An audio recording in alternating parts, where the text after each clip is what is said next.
শিৱসাগৰ নামেই যাৰ পৰিচয়।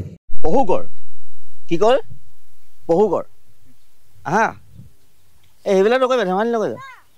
আৰু এইখন মানে ৰুদ্ৰসিংহ স্বৰ্গদেউ ৰুদ্ৰসিংহ ইয়াত স্থাপন কৰিছিলে। আৰু কেনেকুৱা ধৰণৰ পহুগড় অকণমান দেখুৱাই দিছোঁ। এইটো আচলতে পহুগড়ৰ এণ্ট্ৰেঞ্চ হয়। আগলৈ আছে আগলৈ যাব লাগিব। এতিয়া আচলতে চৰাইবিলাক আচলতে উৰিবৰ হৈছে। গতিকে আমি হয়তো অলপ দেৰি থাকিলে অকণমান চৰাইবিলাক উৰাই আচলতে দেখা পাম। এয়া হৈছে পহুগড়ৰ একেবাৰে সোমাই অহা এইটো আচলতে ঘাইপথ। আৰু এইফালেদি আমি অলপ আগবাঢ়িম। শিৱসাগৰৰ জয়সাগৰৰ পৰা এমাইলমান নিলগত অৱস্থিত পহুগড়ৰ আচলতে আহোম স্বৰ্গদেউ ৰুদ্ৰসিংহৰে সৃষ্টি। তেখেতে 17 শতিকাৰ শেষ ভাগৰ পৰা 18 শতিকাৰ আগভাগত এই প্ৰাকৃতিক চিৰিয়াখানাখন প্ৰতিষ্ঠা কৰিছিল। আৰু আনকি তেওঁ বাঘ আদিও ইয়াত পুহিছিল। মূলতঃ বন্যপ্ৰাণী সংৰক্ষণৰ কথা চিন্তা কৰি তেখেতে ইয়াত চাৰিওফালে গড় মাৰি খাৱৈ খন্দাই মাছ কাছ পুহিছিল। প্ৰায় 350 বিঘামান মাটিত এই প্ৰাকৃতিক চিৰিয়াখানা আছিল আৰু প্ৰজাই জীৱ জন্তুবিলাক চাব পাৰিছিল। কোনোৱে কয় যে ৰাণীয়েও সাধাৰণতে এই অৱসৰ লৈছিলহি এই চিৰিয়াখানাত।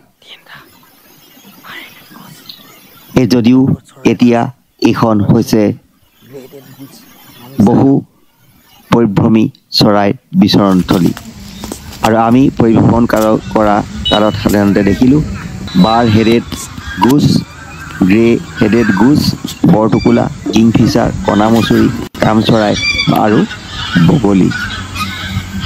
তদুপৰি ইয়াত প্ৰতি বছৰে চাইবেৰিয়ান ক্ৰেন আৰু বিভিন্ন ধৰণৰ দূৰ পৰিভ্ৰমী পক্ষী আমি ইয়াত অহা দেখোঁ।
কেনেকুৱা লাগিছে চাই? আপোনাৰ ঘৰ ঠিক আছে, চাওক উপভোগ কৰিছে। আচলতে ইয়াত ন' চাইলেঞ্চ, এইটো চাইলেঞ্চ জ'ন, কিন্তু বহুত ধুনীয়া লাগে। আজি চৰাই বা কম আহিছে নেকি বাৰু? হয়, সময়ত অলপ বেছিকৈ আহে আৰু এতিয়া এইটো সময়ত কম আছে। আৰু এতিয়া যিখিনি আছে এতিয়া বাৰ হেডেড গুজ, চাইবেৰিয়ান মাইগ্ৰেটৰী বাৰ্ডছ। আৰু তাৰ লগে লগে তাৰ মাজে মাজে হয়তো 2-4টা মিলে।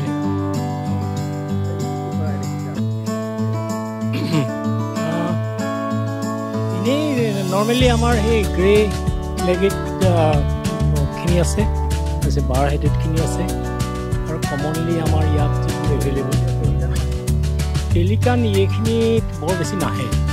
এইখিনি পেলিকানখিনি সাধাৰণতে কাজিৰঙা সেইটো অঞ্চলতে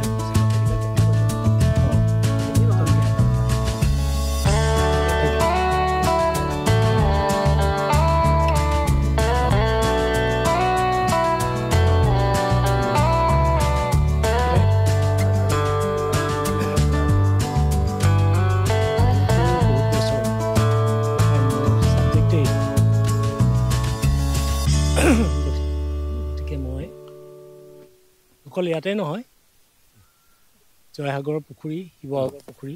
হয়, এখেতে আচলতে ছাবজেক্টে তেখেতৰ বিষয়ে সেইটো, আৰু গতিকে পৰিভ্ৰমী পক্ষীবিলাক তেখেতে অবজাৰ্ভেশ্যন কৰি থাকে। আপোনাৰ নামটো জনাব নেকি? ডক্টৰ হেমন্ত কুমাৰ ফুকন। এখেত হৈছে ডক্টৰ হেমন্ত কুমাৰ ফুকন, আৰু এখেতে পক্ষীবিদ বুলি ক'লেও বেয়া নহয়, কাৰণ পক্ষী মানে তেওঁ চাই থাকে, তাৰমানে অবজাৰ্ভেশ্যন কৰি থাকে। আচ্ছা, কি এনেই সাধাৰণতে কি আৰু বেলেগ বেলেগ চৰাই দেখিছে আজি ইমান কি বছৰত? এনেই আমাৰ ৰেকৰ্ড মতে মই দুটামান লেখাও কৰিছোঁ। ৰেকৰ্ড মতে আমাৰ প্ৰায় এই আটাইকেইটা স্পটতে আমি প্ৰায় 28-30টা মানৰ ভিতৰত পাইছোঁ। হয়, অকণমান সময়টো বেলেগ বেলেগ সময়ত বেলেগ বেলেগ হেৰি স্পেচিছখিনি এভেইলেবল হয়, কিন্তু নৰ্মেলি বেছিকৈ পোৱা যায় এই মাইগ্ৰেটৰী সময়খিনিত, মানে সেই অক্টোবৰ মানৰ পৰা আৰম্ভ হয়। আচ্ছা, চৰাইখিনি মানে এইটো মানে আপোনাৰ প্ৰজননটো তেওঁলোকে ক'ত কৰে? প্ৰজনন ইয়াত নকৰে। হয়, এইটো মানে সিহঁতৰ একচুৱেলি উইণ্টাৰ মানে অহাৰ কাৰণে সেই যিটো অঞ্চলৰ পৰা আহে, জেনেৰেলি এই বাৰ হেডেড গুজখিনি চাইবেৰিয়ান বাৰ্ডছ, সেইটো হিমালয়ৰ মানে তলৰ অংশটোৰ পৰা সেইটো অঞ্চলৰ পৰা আহে। গতিকে এই সিহঁতি ইয়ালৈ আচলতে সেই তাত ঠাণ্ডাটো আৰু বেছি হোৱাৰ কাৰণে ইয়ালৈ গুচি আহে। আৰু এইটো সময়ত সিহঁতি ইয়াত কিন্তু কোনো নেষ্টিং এনেকৈ নকৰে, আমি পোৱা নাই। মানে ইয়াত খাদ্যৰ কাৰণে আহে। আৰু বহুত ক্ষেত্ৰত বৰ ইণ্টাৰেষ্টিং ফেন'মেনন কিছুমান আছে।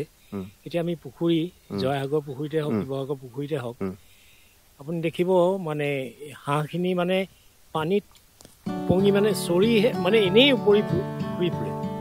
সিহঁতি বিশেষ একো খাই নুফুৰে। সিহঁতি খাই কেতিয়া ক'ত এই যিবোৰ আমাৰ ওচৰৰ পাজৰ যিবোৰ পেডি ফিল্ডছ আছে, ধানৰ ফিল্ডবিলাক, আমি ভাবো যে পানী থাকিলে সিহঁতে খাই, অনবৰত খাই থাকে।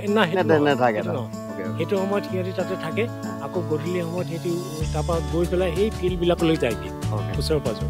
আমাৰ এতিয়া এই জেৰেঙা পথাৰৰ চাৰিওফালে খুব খেতি বাতি কৰা হয়। এই ধানবিলাক সাধাৰণতে আমাৰ নৱেম্বৰ লেট নৱেম্বৰৰ ভিতৰত মানে ধানখিনি যেতিয়া চপাই পেলোৱা হয়, তাৰপিছতো তাত সৰি মেলি বহুত থাকে ন, সেইবিলাক খাবলৈ সৰু সৰু মাছ খাই নেকি? নহয়, চবেই মাছ চাছ খোৱা মাছো নাই, মানে হাঁহো বৰ বেছি নাই।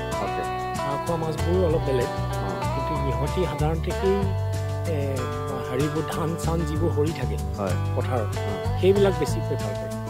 মই আপোনাৰ ওচৰত বাৰু বস্তু এটা দেখিছোঁ, কিন্তু মই চাওক, মই বস্তু বৰ ভাল বস্তু এটা দেখিছোঁ। এইটো তেখেতৰ খুব মৰমৰ। মই এনেই আপোনাক মই দেখুৱাই দিছোঁ। এইটো বহুত, এইটো হৈছে তেখেতৰ জাৰ্মান মেড, যিটো মানে অস্ত্ৰ, এইটো হৈছে তেখেতৰ ওচৰত জাৰ্মান মেড। এইটো তেওঁৰ অস্ত্ৰ। মই অকণমান জুমি চাওঁ, তথাপিতো অলপ কম আছে। এইটো কিন্তু জাৰ্মান মেড, বহুত তেওঁ আদৰেৰে আচলতে ৰাখিছে। এইটো প্ৰায় 50 বছৰ হয়। এইটো এই সখী মানে এইটো কেইবছৰ হ'ল আপোনাৰ? এইটো মানে 50 বছৰৰো অধিক।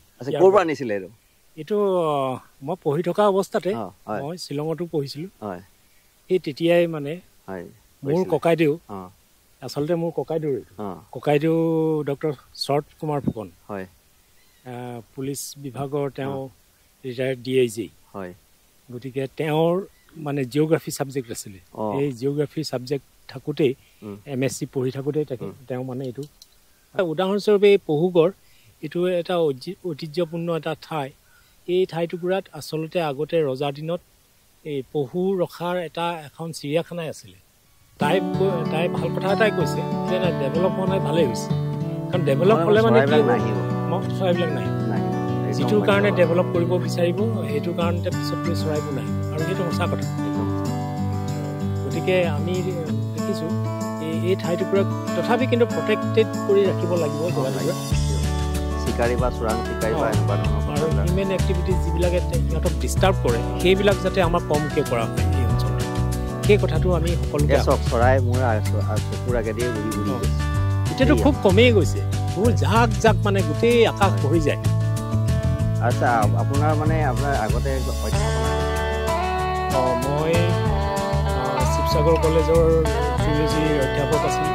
তাৰপিছত মই শিৱসাগৰ গাৰ্লছ কলেজৰ অধ্যক্ষ হিচাপে ৰিটায়াৰ্ড হ'ব পাৰোঁ। ঠিক আছে, আপোনাক মই নৱবৰ্ষৰ ভোগালী বিহু আচলতে হৃদয় ভৰা শুভেচ্ছা দিছোঁ। আপুনি পৰ্যটন আমি মানে পক্ষী নিৰীক্ষণ কৰি যাওঁ আৰু যিখিনি আছে লিখা মেলাৰ জৰিয়তে জনসচেতনতা মানে আগবঢ়োৱাত আচলতে সহায় কৰিব বুলি আছিলে। ধন্যবাদ।